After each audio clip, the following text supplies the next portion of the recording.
let me give you 5 things not to say to a person that's mourning. 5 things not to say to a person that's mourning. The first one is this: at least they're in a better place.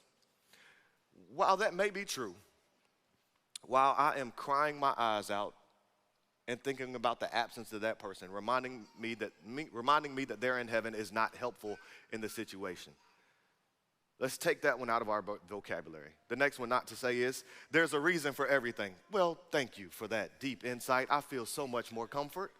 Could you imagine if when Jesus showed up with Lazarus and them, he said, man, there's a reason for everything, Mary and Martha. The next one is this: I guess you just got a new angel. No, you did not. It's not how angels work. All the angels that were made have been created. When people die, they're redeemed in a new body in heaven, and they are celebrating with Christ forever and ever. You did not just get a new angel. Now, you can remember the memory of that person. Let's not negate that. You can remember how much you love them, but that's not necessarily comforting. The next one is this. Please don't say this to somebody in the midst of their mourning. What happened? You're being nosy. You're not being a person that mourns with a person that mourns. Does it matter what happened? Absolutely not. What matters is the person has experienced loss, and you have the opportunity to experience the ministry of presence.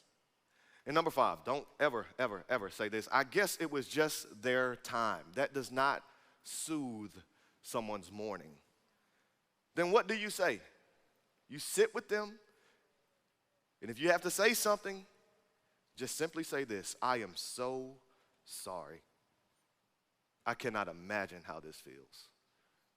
For those of you that experience mourning, that have lost a loved one, that have gone through a very difficult time, I know for you, you've probably heard some of these phrases and you know that they aren't helpful. But I just want to simply say to you, I am so sorry. And let's be people who mourn with others who mourn, and sit with them in silence and solitude and practice the ministry of presence.